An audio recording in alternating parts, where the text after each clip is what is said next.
Click the subscribe button, hit the bell icon to never miss another update. The life of the Prophet's family was flourishing with the existence of the two Imams, Al-Hassan and Al-Hussain, who occupied their grandfather's heart completely. Their patrons too were highly delighted when they saw their two sons and as they saw the Prophet's love for them. Once he expressed his love for these two sons by saying, "These are the two that provide me happiness in this world."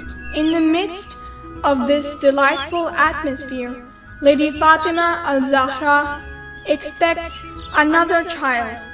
Everybody, including the Messenger of Allah, was waiting for the new baby. With further delight and pleasure, Lady Fatima gave birth to a baby girl who was to exceed all Muslim women in fields of faith, honor, chastity, and perseverance to the principles. The AhlulBayt and the Prophet's companions received the news of the birth of the Lady Zainab with gladness. Imam Ali alayhi salam hurried to take his newborn, kissed her frequently, and held the Shariat ceremonies of newborns. The Imam recited azan in his newborn's right ear and iqama in the left. Hence, the first voice that penetrated the newborn's hearing was her father stating, "Allahu Akbar, Allah is the greatest.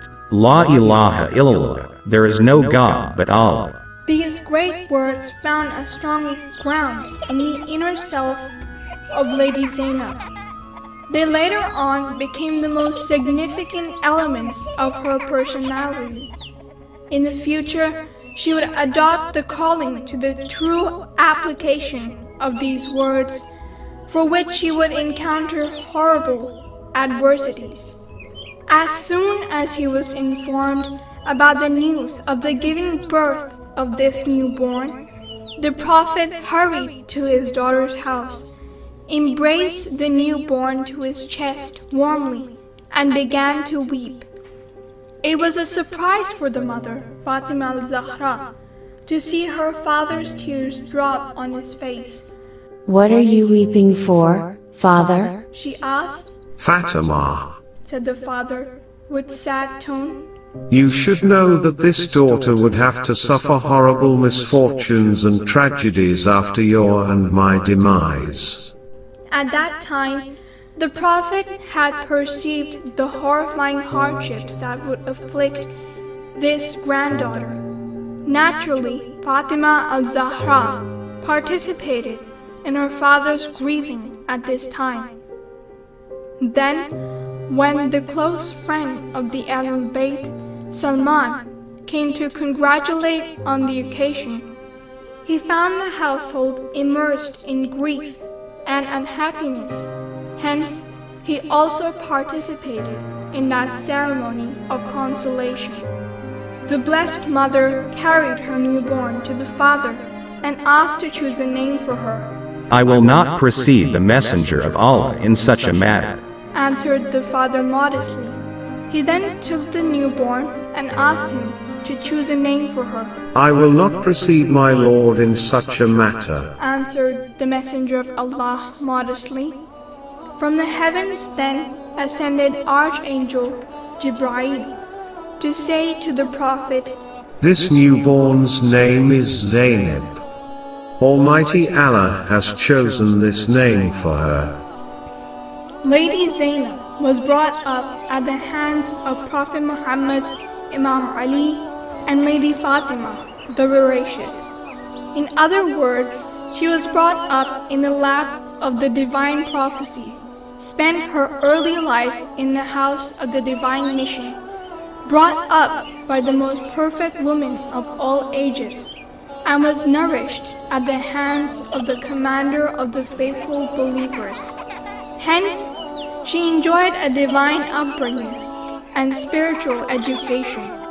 She was garbed in the garments of elevation, eminence, chastity, and decency.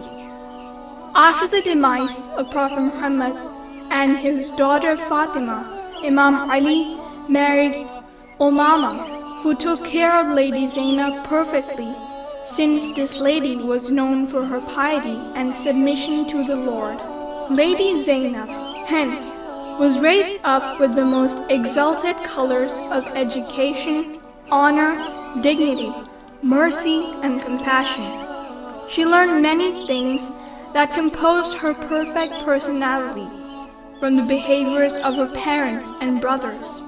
For instance, whenever she visited her brother Imam Hussain, he would stand up as a sign of reverence and respect for her.